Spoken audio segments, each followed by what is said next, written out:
Never been done before, to the best of my knowledge, and correct me if I'm wrong. So we'll just start with just introducing ourselves, Judy and I. We'll tell you what's going to happen, and then we'll start doing it. So, Judy, do you want to start by saying hello? Hello, lovely to see you all. My name is Judy, and I've been involved in clean language for more than a decade. I'm the co-author of one of the most popular books on clean language, Revealing Metaphors and Opening Minds, which I wrote with Wendy Sullivan. And I'm really excited about how clean language can help groups and teams to communicate more effectively with each other. And of course, I also use it in my coaching practice and in all sorts of other conversations, including sales conversations. Roy. Follow that. So I'm Roy Marriott. I've been using solution focus practices since 1992. I'm feeling old. And I primarily use it as coaching, one-to-one coaching, team coaching, group coaching. I train people to use it with an organization called Solutions Academy as an ICF certified coaching practice. And I've got this bad habit of developing new solution-focused models. So I've got models of time mastery, of delegation, of negotiation, of overcoming stress. The latest one being generating change without generating resistance. And one of the things I want to say about solution focus is the word solution is just wrong. If you Google why solutions focus isn't about focusing on solutions and my name, you'll see a 20-minute talk I gave on the topic. I've started calling it CORA coaching. CORA, it's an acronym that means something you can ask me later if you like. I think it gets to the core of what it's all about. So that's us. What are we going to do this evening? I think you've probably seen the blurb. So the idea is, first of all, we're going to ask for a coaching volunteer. We're going to ask for someone who's willing to be coached. And then what we will do is we will coach them alternating solution focus and clean language questions. I anticipate this being a real hoot.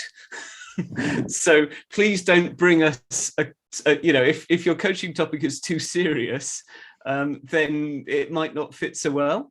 Better to have one that you're happy that sort of if the coaching goes a bit crazy, then you're happy with the topic to be in that context. After that, we're going to be reflecting on what you observed. I'll say more about that later. So we've got various different structures about how we look and think about that, and I'm quite excited about that because it's some very interesting ways. We've got like I can't even remember what they're called. Judy's got these fascinating ways of debriefing. So one is called a kaleidoscope, and then there's a Chatterfall at the end. So all this sounds really exciting to me. So that is where we are going. So the first question is, who would, given that setup, who would like to be coached by Judy and myself? Yeah, you get some pretty good coaches, even if we are doing it in a very unusual way. We should also comment that this session is being recorded and will be shared more widely than this group.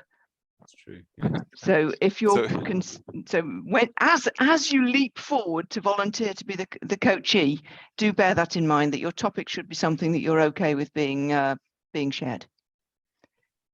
Have we got an orderly queue? Sarah's up for it.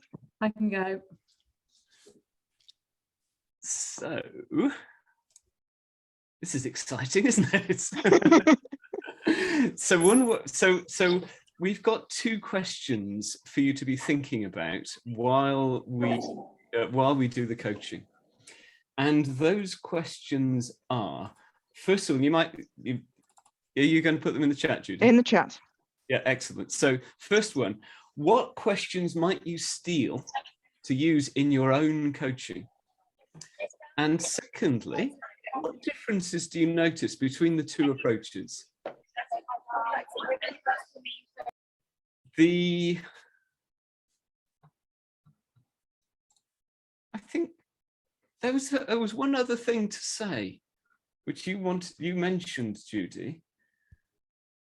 Yes, yes. So this is we are going to be demonstrating this with a single client, with Sarah, purely because the interactions are much quicker than if we did a group thing. So you get to hear more questions, so you get to see more difference in the approach. But these approaches both work with groups as well as individual coaching. Just wanted to make that abundantly clear at the beginning.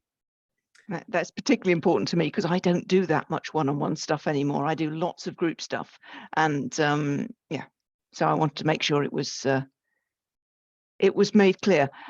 Usually in this kind of environment, I would say keep your microphone open if you can, but because this is going to be a coaching context, please mute yourself if you are not the coachee. So Sarah, are you definitely up for this?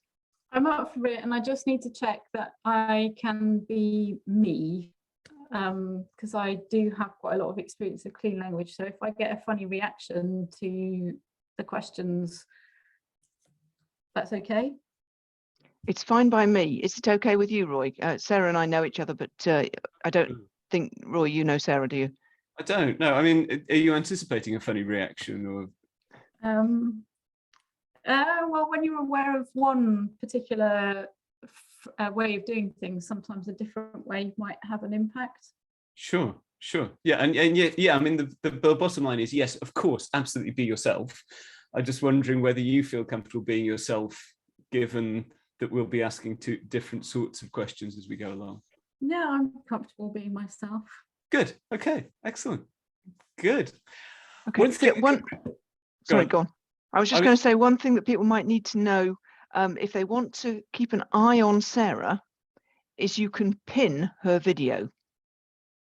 So you click on her picture and click on the three dots that appear at the top right, and you can pin her, and that will mean that she stays in focus for you. Good. Now I'm just checking that I'm wearing Zoom-friendly clothes.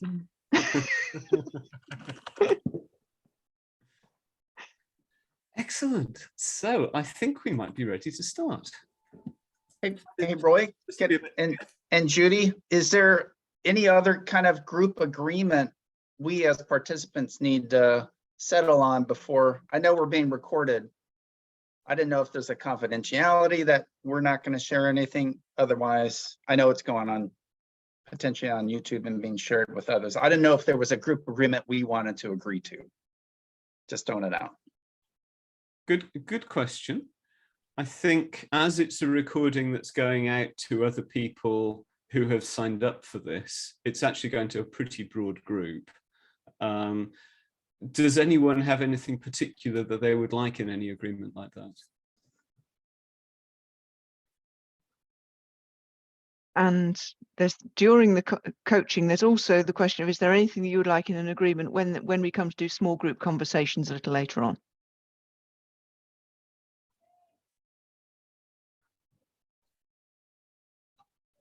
Okay, I think we're ready to start then. Should we start the time? Should we start a 20-minute timer in our heads at 1:15 UK time anyway? Yeah, let's do that. So we'll run until about 25 to. Yeah. So Sarah, thank you very much indeed for volunteering. What I'd love to know, just first of all, I'm really curious to know what difference you would like this conversation to make.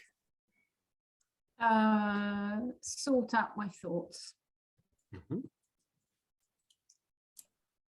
And when you sort out your thoughts, then what happens? Then I don't have to keep thinking them. And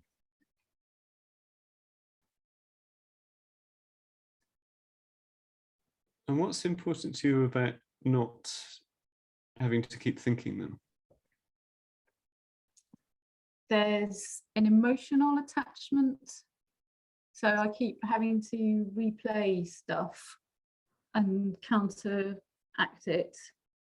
So each time it must be reigniting some of that emotional stuff.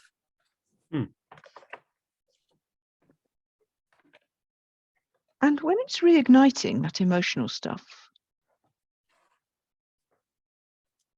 what would you like to have happen? I'd like for that to not happen anymore and my thoughts to be sorted out. So you'd like your thoughts to be sorted out?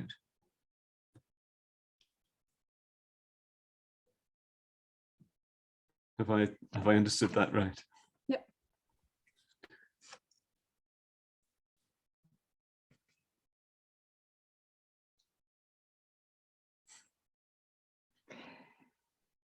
And sort out your thoughts. What kind of sort is that sort?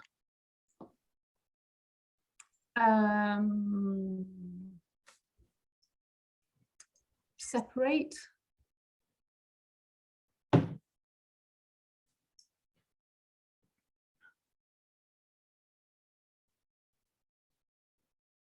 And as your thoughts start to separate, what happens then? It becomes more clear.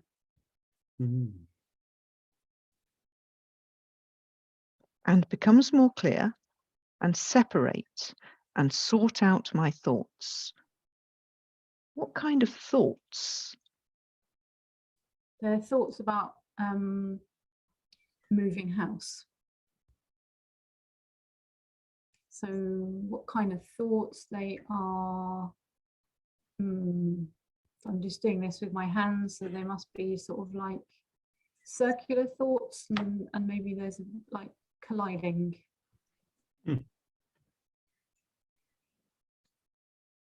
And is it that you want to stop them colliding, or? Yeah, so they're all sorted out. They're not colliding anymore, and it's more clear. Not colliding anymore and more clear. And is there anything else about more clear like that? It feels more comfortable.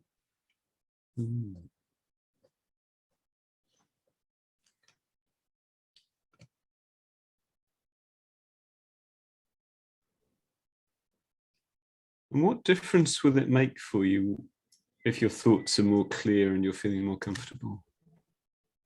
I'm not going to be spending that time and that energy trying to sort them out. And when you're not spending time and energy sorting them out, and it feels more comfortable, and they're not colliding, and they are more clear, that's clear like what?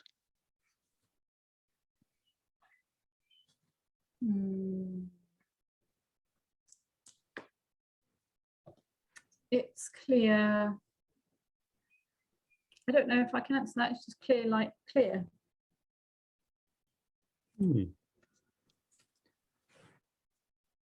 So I'm wondering, I know clear is what you want at the end, and you want thoughts to be clearer as a result of this session. But I'm wondering right now how clear things are for you. Specifically, I'm wondering if it's already clear enough for you what you want to get from this coaching session for you to be ready to summarize it in one sentence, or if we should explore some more. It's very clear to me. I have conflicting thoughts about moving house. I keep revisiting them. They're colliding. There's emotions attached, and I would like to separate out those thoughts so I don't have them anymore, and then it's clear in front of me. Okay. And what would you Go on, Roy. And what would you like to be taking away from just this conversation to help with that?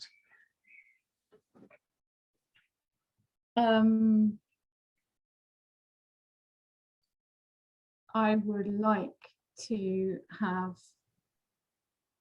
verbalized those colliding thoughts and have them organized or sorted. And how many thoughts could there be? At the moment, there seem to be two: move house, don't move house. But I know that there are more bits attached to those two simple divisions.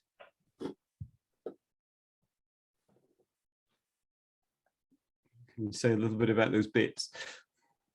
Yeah, so there's a move house, seems simple, but where on earth to, when, what kind of house, all of those kind of thoughts. And then a don't move house, stay here, but what will you do? That kind of thing. And when that and colliding, is there anything else about that?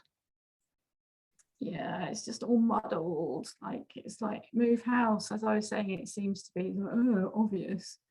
But I love my house. I'm just looking here and it's beautiful and it's peaceful and it's a lovely house. So they're the colliding of the thoughts.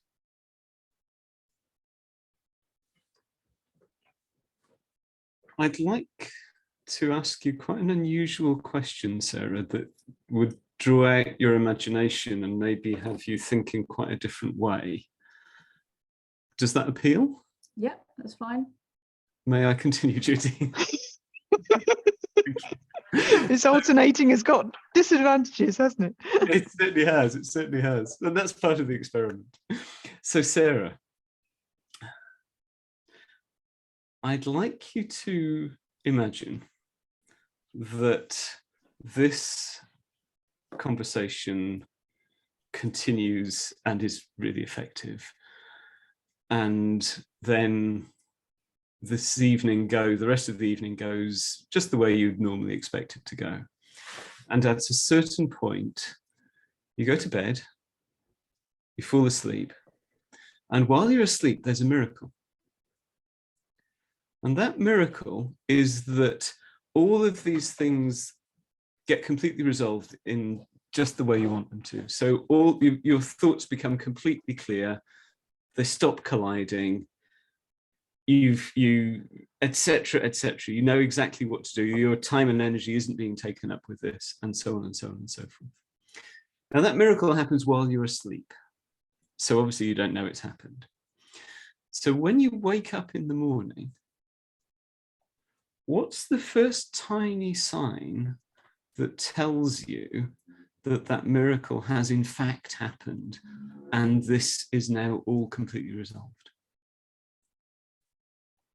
I wake up, I open my curtains, I look at my garden and I go, this is very nice and it's time to move on.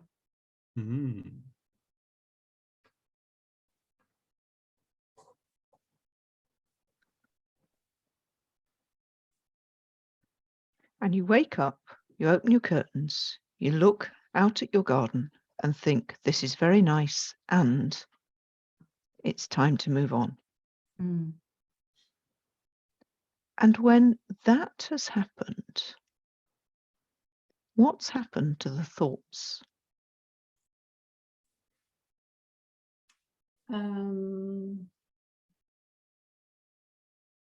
They've all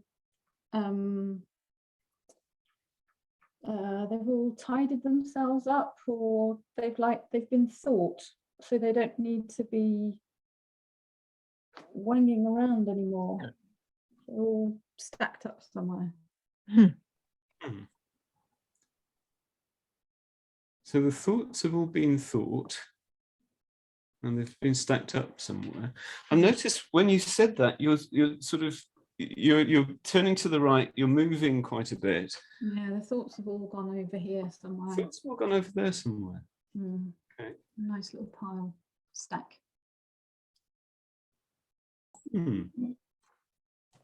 I think that was my question.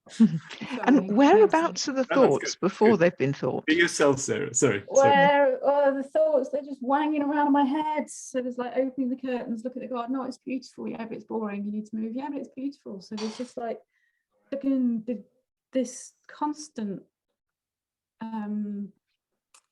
just wanging around with thoughts in my head. So if we're thinking about this, the thoughts have all been moved over Yeah, in that place, yeah, and they stop wanging around, yeah, and you've got this one thought, this is very nice, as you look out the window, this is very nice, and it's time to move on. yeah. Who would be the first person to notice, apart from yourself? My husband.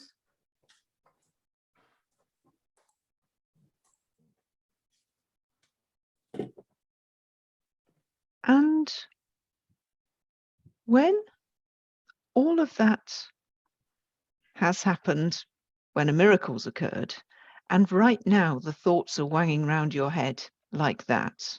Yeah, And when a miracle's occurred, the thoughts have all been thought and they're stacked up somewhere like that. And you wake up, open your curtains, look out at the garden and think, this is very nice and it's time to move on.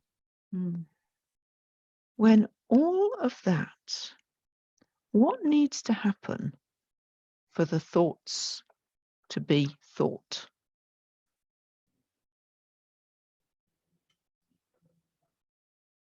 Well, speaking them makes a difference, and then they're not just in my head. It's like when you said about how many thoughts, it feels like there's loads, but really it's move, not move. So what needs to happen? I could draw it out if we don't have time. Something about the thoughts not just staying in my head. So it's something about the thoughts not staying in your head.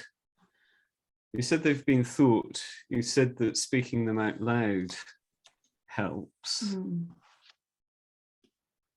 I'm curious to know what emerges for you about possible ways forward.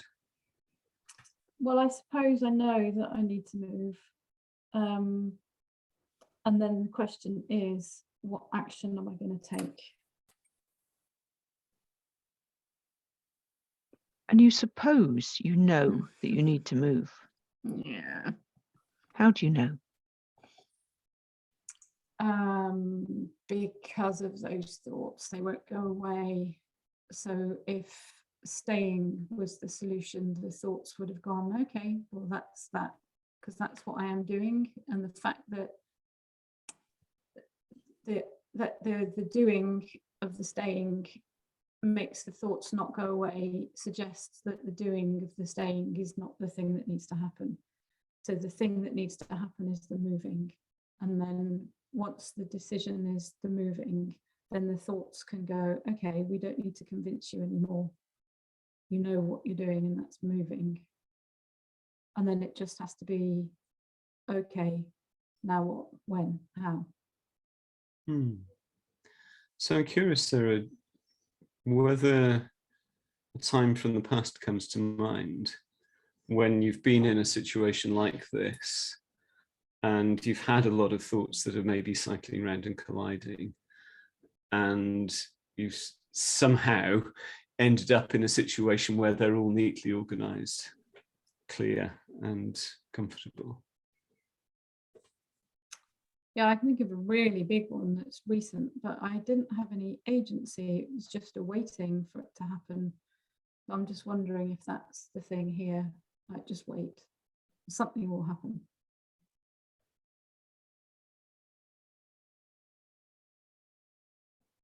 And when something will happen like that, what kind of something will happen is that something will happen?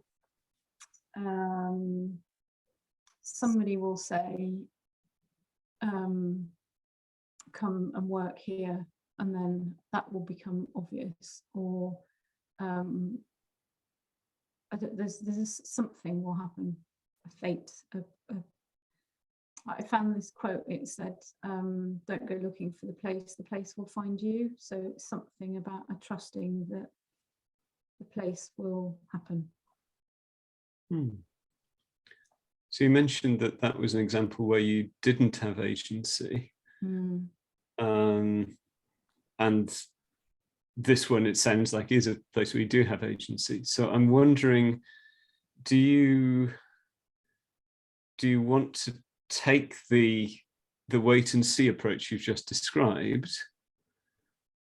or do you want to keep thinking about times when you have had agency and somehow things have sorted themselves out? I'm wondering which of those two routes you prefer to take. I think the wait and see, because the other one, I can't think of it without saying a rude word, but it's a bit like, just do it anyway.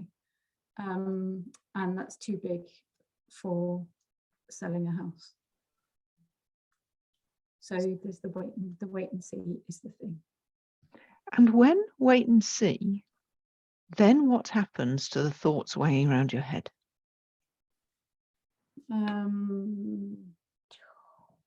Yeah, they can just go there. They can just go there. It's not the right time, and they can just be stacked. Mm-hmm. They haven't gone away. They're just maybe in a box with a lid.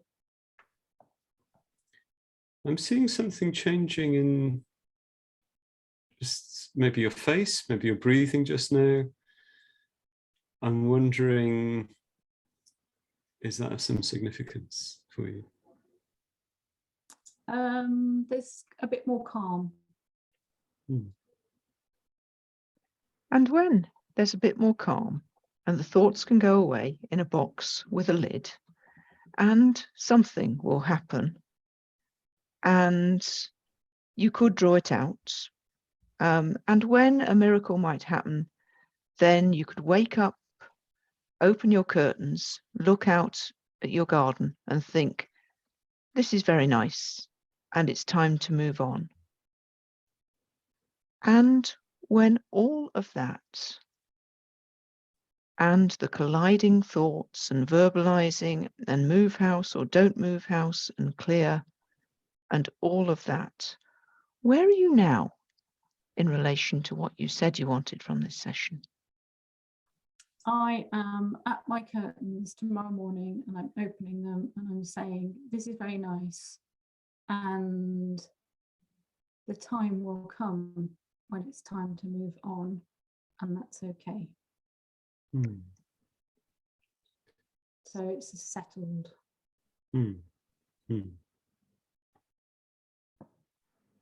Is there anything else that you'd like to say or talk about in this coaching session, or are we good to close? No, that's okay. Thank you. Thank you. Thank you very much indeed. Indeed, yes, indeed.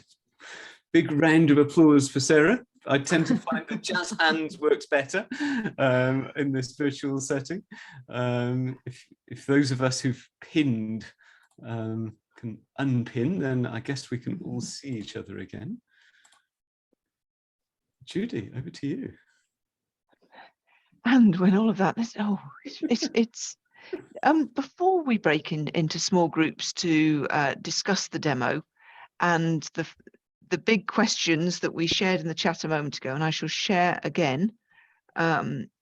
What questions might you steal to use in your own questions? What differences you notice between the two approaches? In a moment, I'll invite you to first consider that in the privacy of your own mind, then to go into a pair to talk about your answers. And then after a few minutes, the pairs will be combined into fours to continue the conversation. But before we go there, can I just check in with Sarah? Is there anything that you would like to say about that approach? Given your familiarity with clean approaches and all of the awkwardness involved in two people coaching you, anything to say about the approach? I was a bit ratty at the beginning. I felt like we were going around, and some of the questions I was like, why are you asking me about this? But then, and I don't know what happened because I was in it and I really was being myself, it felt more comfortable and it did enable me to sort out my thoughts.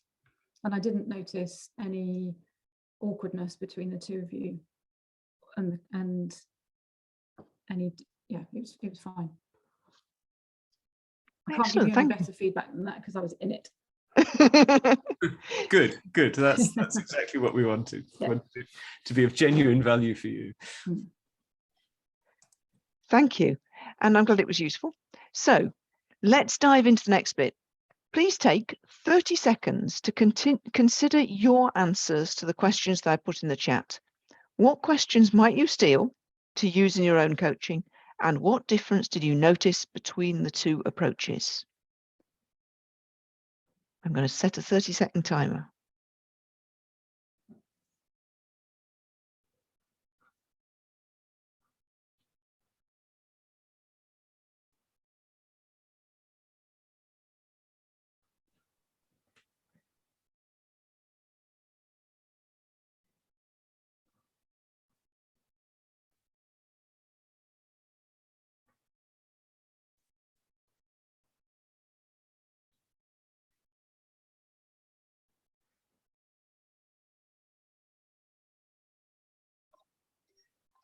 Okay, that's 30 seconds.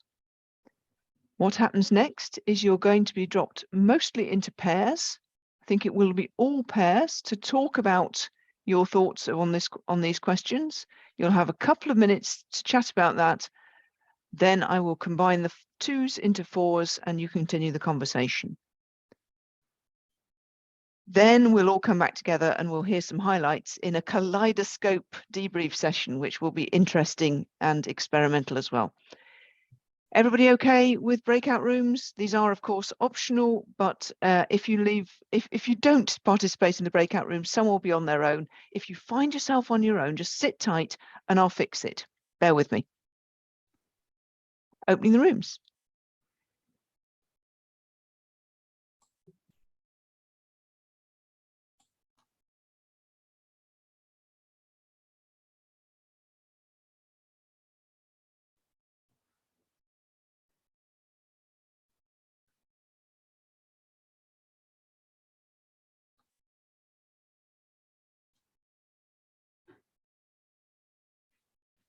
Neha, can we just check if you're actually here and present?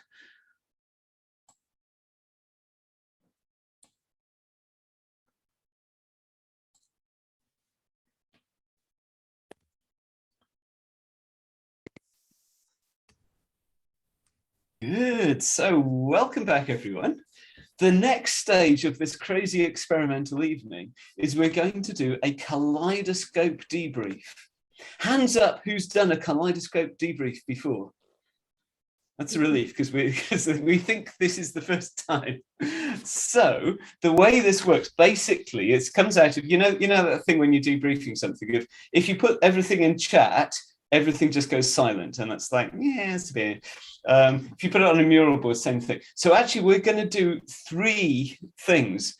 You can choose where you put your reflections in your answers to these 2 questions.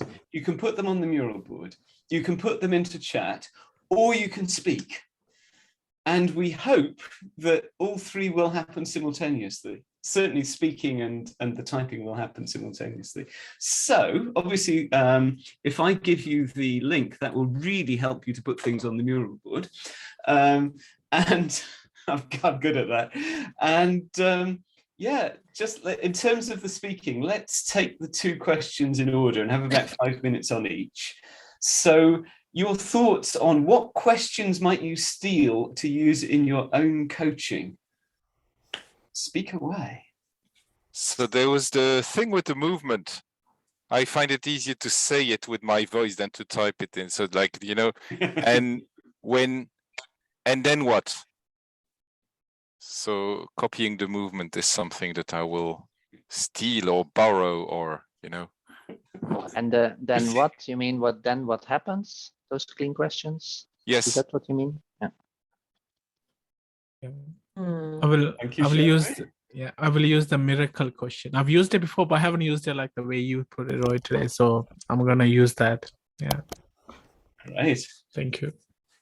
I'll try to steal the calm with you both manage the thing that I really envy how you manage the process with no hurry, etc. Thank you. A pleasure. And I think Sarah was a big part of that as well. Sarah brought a real unhurried quality. What else? You've got several miracle question plus ones on the mural board. Uh-huh. I don't know the tail end of this, but Judy, you did a nice job of summarizing 1, 2, 3, 4, and then you would add a tail onto it. It's like, and then what's next? Maybe that's what we just said, and I wasn't paying attention. But so a really nice job of summarizing and then adding a question. Yes. What else? But it was a special question. I thought it was different than what else. Absolutely, absolutely. That was just my question in this moment for this one. I think what I observed Judy doing was summarizing, pausing, and then asking a question.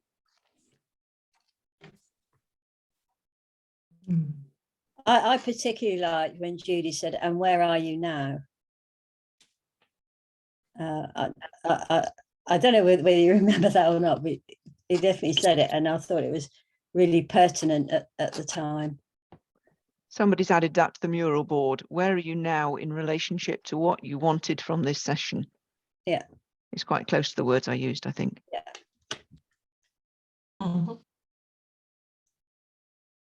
So I felt as if oh, sorry. Go for it, Annika. I felt as if the clean language was walking alongside Sarah and was very efficient. And I felt as if the solution focused was very much kind of almost circling to me it was sort of circling the person being coached, but it worked very well because sometimes like you're driving a car, sometimes you want to go forward and sometimes you want to wait and think and then go forward, and so the sort of miracle question sort of quickly took her forward, made her think, okay, so if I've got here, how do I feel, and maybe a little bit about how I got here. And then it felt as if the clean finished things really nice and helped to finish things really tidily so that she could leave that conversation knowing where she got to. For if she wants, when she, in the future, when she wants to pick it up, she knows it's all nicely there.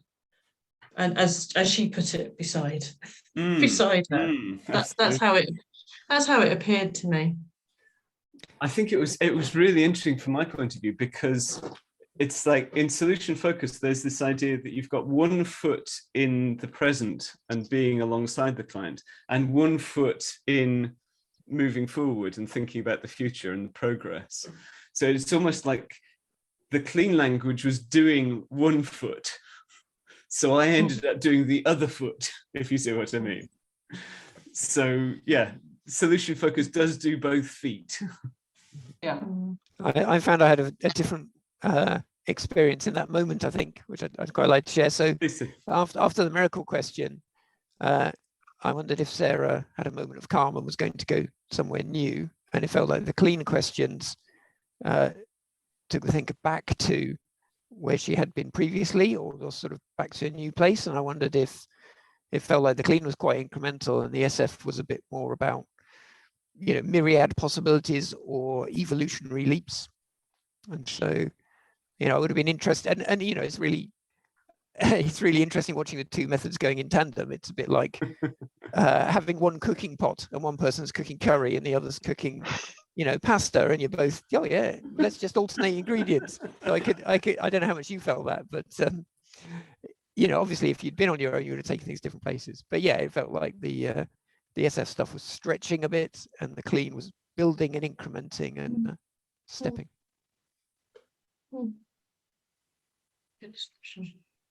would you recommend to really separate the 2 styles, or could you cherry pick how you feel like it? I mean, you're asking for a conclusion on the basis of what we've just done. I think what I would say is that the two stars aren't as separate as they might seem there. You know, that there's so much that's similar. And I would recommend, you know, I don't think you need to separate the stuff where it's similar. But I think there is, certainly in solution focused practice, there's a level of intentionality at a certain point. So having asked the miracle question, and as someone put in the chat, you know, then that's followed up with who would notice, etc. So you might spend 15 minutes following up on the miracle question in a way that when you've got, you know, with the alternating approach, Judy was taking a slightly different approach to the way a solution focused practitioner would, obviously, because that was the point. So those are my thoughts. There's so much in common, and sometimes you do need to be pursuing one or the other. And in a few moments, we'll do a proper Q&A session. So let's try and keep the conversation focused on what you guys noticed, particularly let's move on to the other half. What did you notice about the difference between the two approaches? There are a couple of things on the mural board. The circling and mirroring back with clean, but a bit more forward with the solution focused. I think that mirrors what's just been said. And more focus on playing back their words from clean language. Solution focused took the lead at the beginning, clean language brought it all together. So bunches of things. I'm throwing the ball back to you, Roy, to manage the spoken words. Sure, yeah. So what other thoughts have you got? What other observations have you got?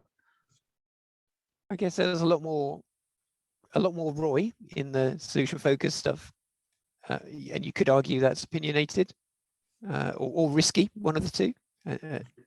But Judy, I guess, was you know, very artfully asking a lot of good questions that maybe weren't so.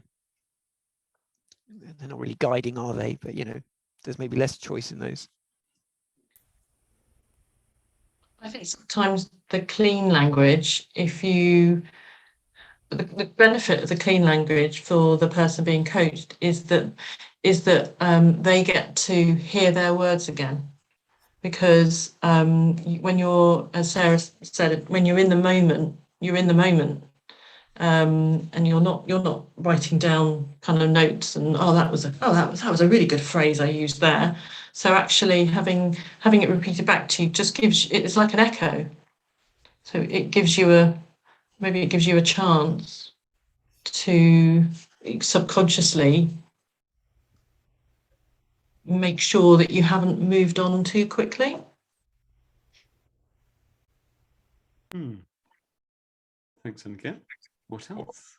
One thing I was, or I'm curious about, I don't have clear thoughts on that, is so in the solution focus, it was said that there was a lot more Roy, because in a certain point, you know, it's like you choose where to put the spotlight and just, okay, where are we going to go next and so on. So there's like this intention. And then in the clean language, we offer the words back, but still there's a choice into which words we offer back. So yes, the questions are clean, and the choice of words might be the thing that might change from one practitioner to another. Good point, Charlotte. Good point. What other reflections, observations? So I like the clean questions as a way to uncover the real root of the issue, because we all say we know what it is, but until we really persist and have that conversation and use those metaphors, it gets to really what is the crux, and then offering the solutions, because now you have something that you can really have a good handle on. So for me, it was a really fun combination to try to see exactly what was at issue. And then surprisingly, Sarah, your answer, for me, I didn't expect. It was really fun to watch how those two came together and what you ended up with. Thanks, Stephanie. So I'm noticing the time. It's a minute past. Our plan for this point is to take a 3-minute stretch break, and then we'll come back and we'll do a Q&A. Please stand up and move.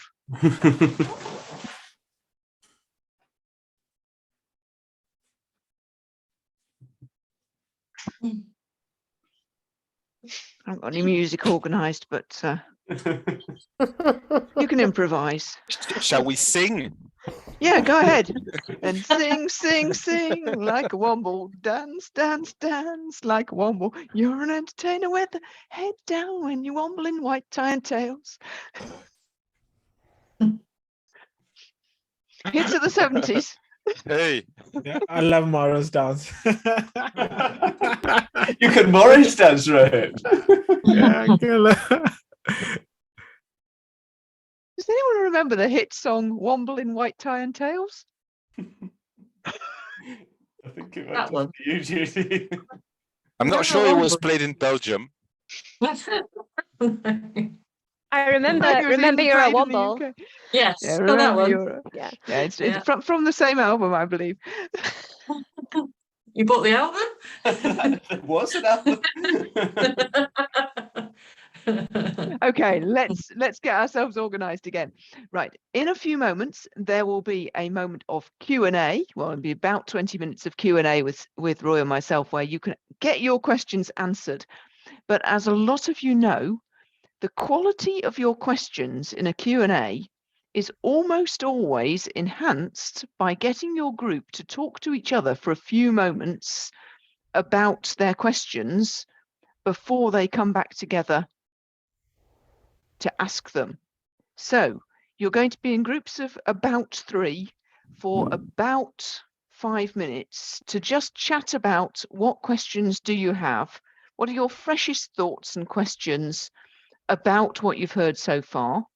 It's time to reflect, time to think, time to gather your thoughts.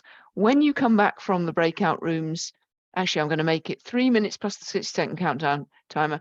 When you come back from the breakout rooms, be ready to stick your virtual hand up using the Zoom hand raise feature and ask your question. We'll take the questions in the order that people raise their hands. Is everybody okay with that? Opening the rooms now.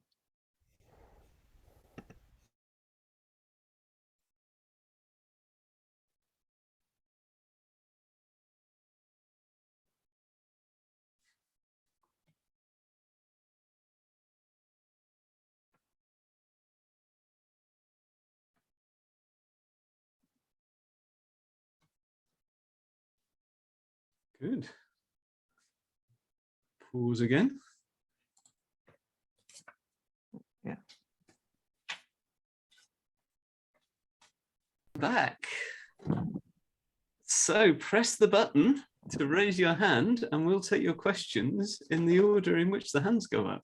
After we've shared our contact details, so we know that these things tend to get a bit confusing towards the end, and one of the things that both Roy and I need to do is make sure you know where to get hold of us if you want to find out more about what we do, if you want to chat to us later about one thing and another. I'm going to pop my contacts in the chat, or I would if I hadn't lost my cursor somewhere under everything. Too many things going on. In a moment, I'll be sharing my contact details in the chat. Meanwhile, everybody, please be thinking about your questions and please raise your virtual hand.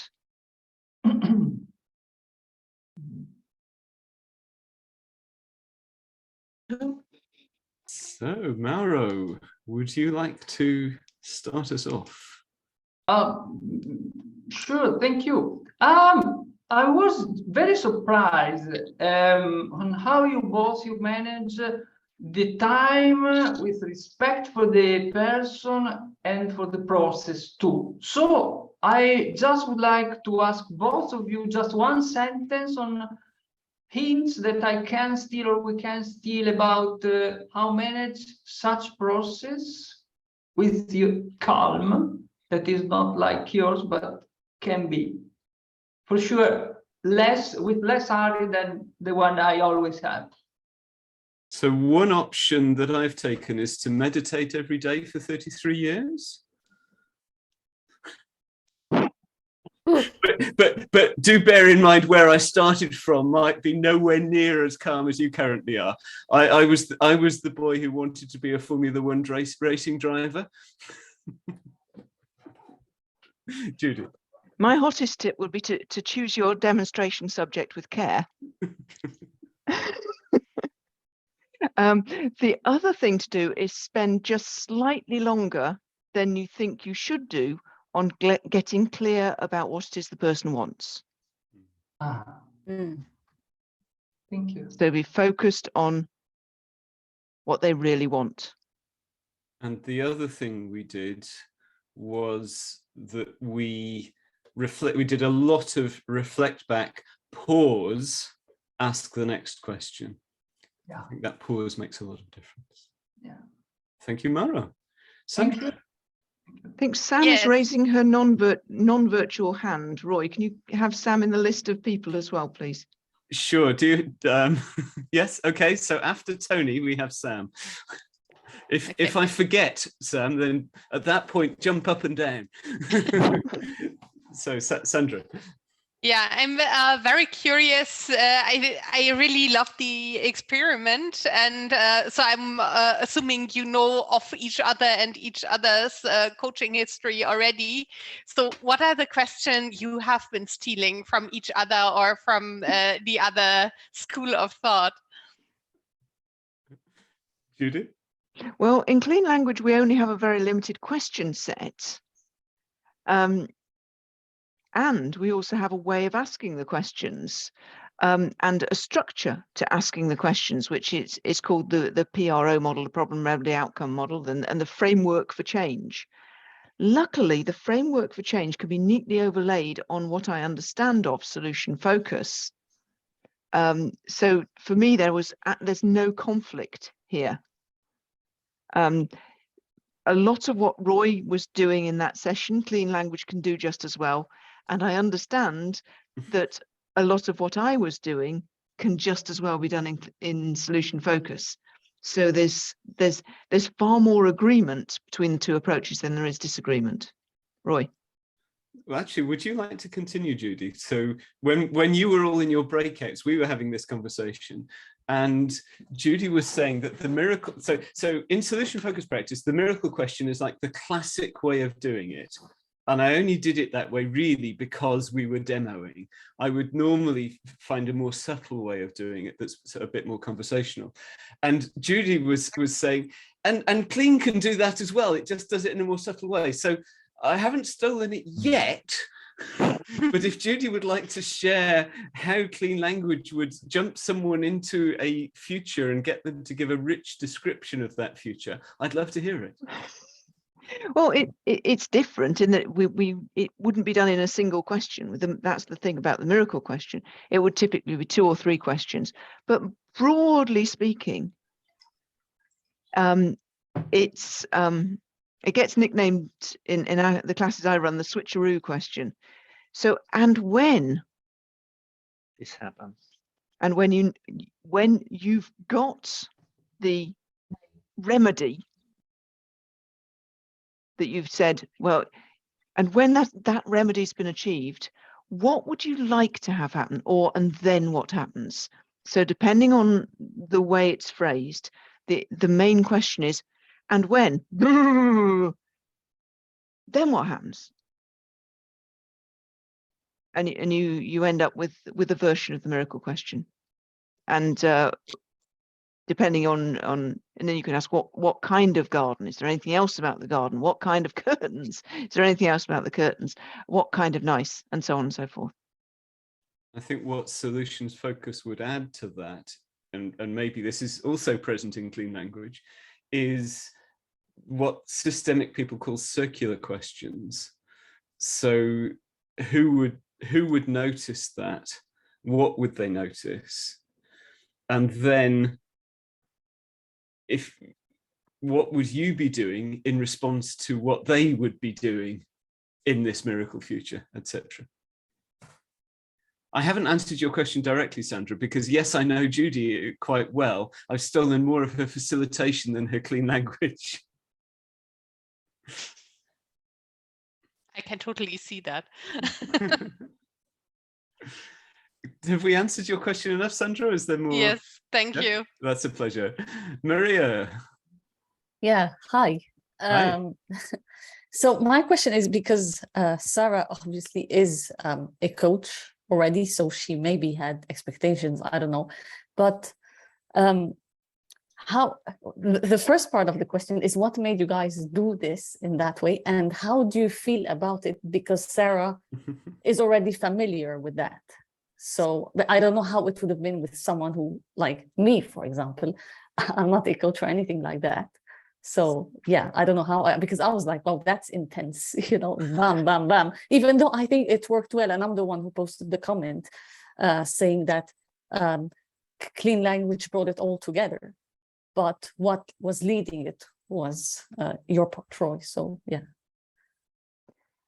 I've done a lot of coaching demos over the years with both experienced coaches and with completely naive clients.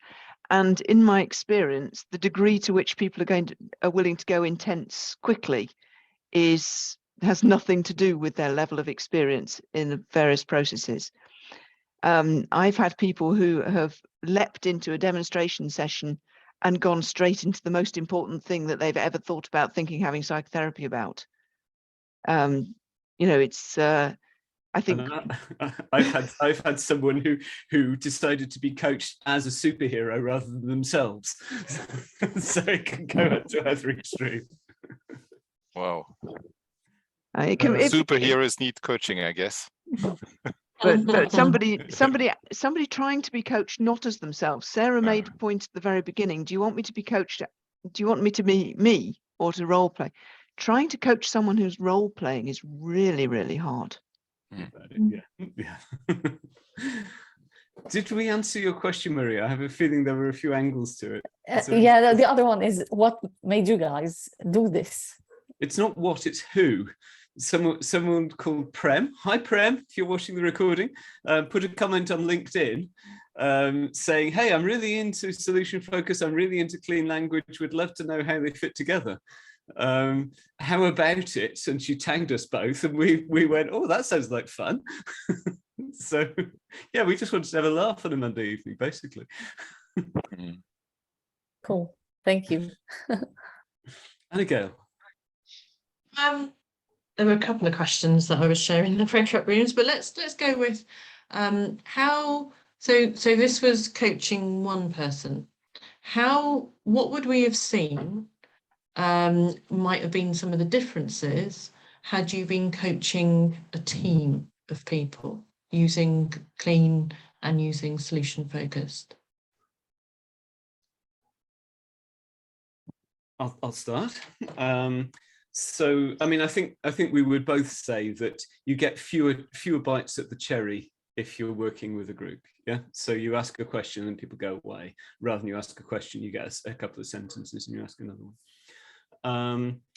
The way that I would work, you know, solution focused team coaching, I think, well, let's step back. So the way I would think of a classic solution focused coaching session is in roughly 4 stages. So first of all, what's wanted here? What does the person want to get from the coaching session? What will the benefits be, etc. And there's a you know, bit of a checklist. And then when they've got it, the miracle sort of scenario, describe what people will be observing, lots of tiny details of that. Then the resources, so what's already working, what's worked in the past, possible clues to ways forward, and then what might be a way forward, etc. Yeah, so a team session, rather than sort of having that sort of happening recursively back and forth all the time, would be more we have a process that generates the coaching agreement or the platform. And then we might jump into the future perfect and have people describe it on flip charts or mural boards. And then, yeah, you get the idea. So we're stepping through those different phases with the team, with teams or individuals going away and doing it. Like a coaching arc. What we've done today. So, yeah. Okay. One of the things that might be different in clean language, not sure whether it would be because I've never done Roy's group coaching thing, is probably an emphasis on each person bringing their own answer to the question, what would you like to happen for this group or team? And describing it and being asked some clean language questions about it. So you might say, draw your metaphor for what you wouldn't ask them for a metaphor, you'd say, and when this process goes exactly as you would like, it will be like what, and it will draw their answer, and you ask them some clean language questions about it. So everybody has their own separate stance before you start to bring things together. And similarly, if you go for a future perfect, everybody's got their own separate before you combine them. I mean, we would typically have people do like we've done here, like 30 seconds, a minute's reflection. And then, so I don't know, would you it sounds like you'd spend longer than that, Judy, on individuals developing their own thoughts before bringing it together. Yeah, interesting. Yeah. Thank you, Annika. Thank you. Tony. Hi, great live experiment. So thank you very much for that. I'm curious about how did Judy and Roy feel through the session and alternating questions with each other? So I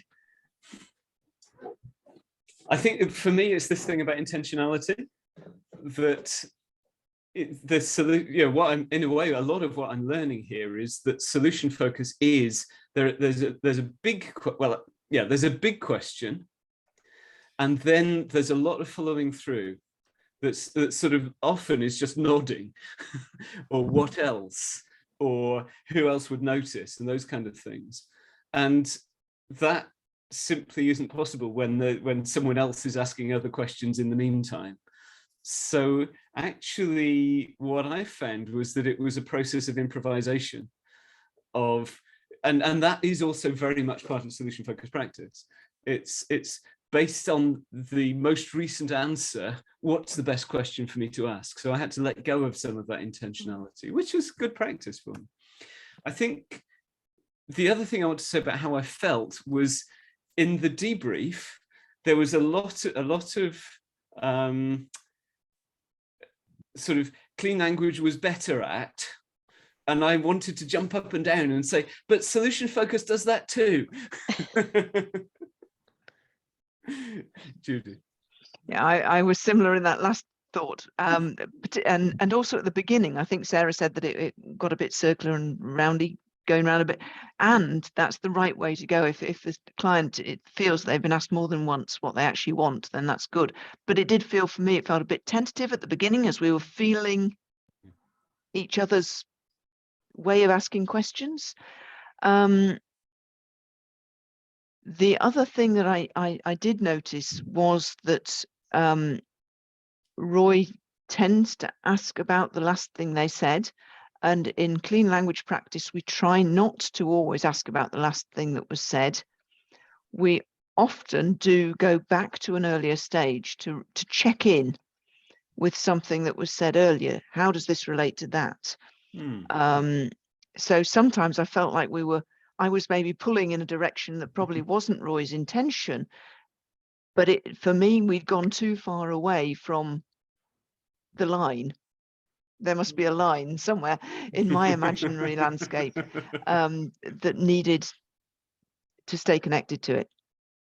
And I was really appreciating the sort of the cumulative listening, as I would call it in ICF speak, of you bringing those things back in. So in a way, I think we had this nice team where Judy was playing, you know, in the SF language, we've got the 1 foot in the present and 1 foot in the possibility, and Judy was playing the in the present and the bringing it together very, very nicely. And I was, you know, I think the solution focused contribution I was making that stood out was when there was this sort of leap forward or this change of perspective. Thank you. Thank you. Sam. Yeah, thank you. Sarah was beautifully expressive with her hands and with her body in the session, and I noticed Roy noticing that, and I think Judy referenced it perhaps once in a sort of a what kind of with a physical movement. But I wonder if you could both say a little bit more about how you might in a longer session have worked with some of that more or not. So something about the somatic stuff going on. Yeah, so I'd have done a lot more if I'd have been on my own with Sarah. I'd have done a lot more with those spatial metaphors. So if you just think of a few of them, there was at the end the thoughts were stacked.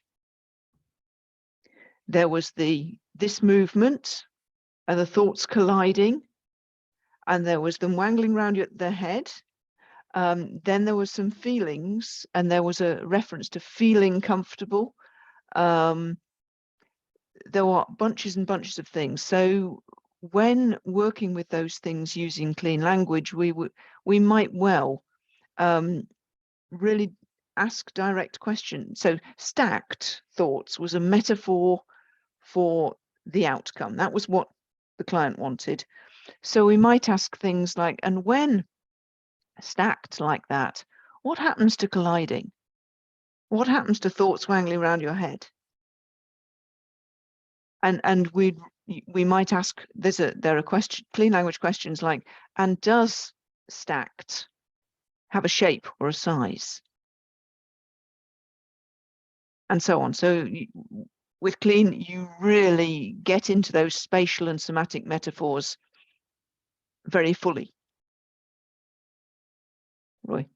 Yeah, so I mean, solution focused, it doesn't do that in quite such a formal way, but there's definitely observing and responding to it. So this is something I particularly wanted to see, was how Judy works with metaphor in such a clear way. Thank you. Just looking at the time, Art, if we'll just take your last question quite briefly, and then we'll move on, and Judy will lead us in a Chatterfall to finish off. So, Art. Oh, you're muted. First time I've heard that in the last hour. So, not first time I've heard that. Roy, I thought I noticed you setting up a scaling type question. Here's what excellent, here's what non-collided thoughts looks like. Where are you now? I'm curious, Judy, does clean language use scaling type questions? Yes. Or situations? Okay. Yeah, so does that have a shape or a size? Invites a question of size. I asked, how many thoughts could there be?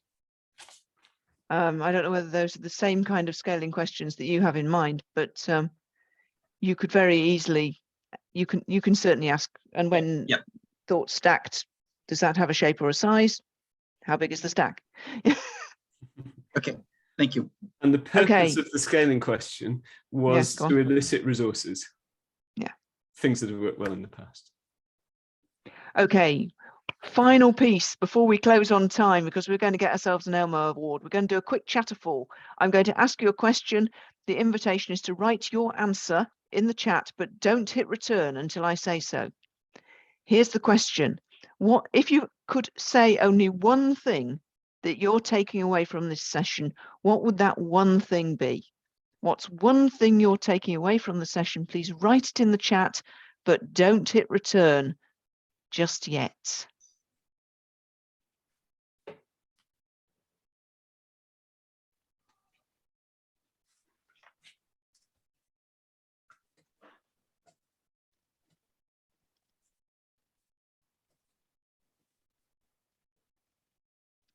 Okay. On the count of 3, please hit return. 1, 2, 3, go. Thank you very much indeed. And it's past. In order to win our Elmo Award, we finish on time. It's been lovely to see you all. Sam, great to see you. I do remember you, and yes, it's been lovely to see you. So many people here that have been part of my journey and Roy's journey. It's just fantastic to see you all. And also the people who couldn't be here and who are going to catch up on the recording. I will share the recording with you all and with the people who signed up for the event. I'll also share the chat so you can review it later. Thanks very much, everybody. Thanks, Roy, for making this happen. And we'll see you all again soon. Thanks, everyone. Good to see you. And thank you, Prem, for the idea. Yeah, well Thank done. you, everyone. Thank you. Take care, everyone. Bye. Take care, everyone. Bye. Thanks. That was awesome. Thank Good to see you. all. Bye. Thank you.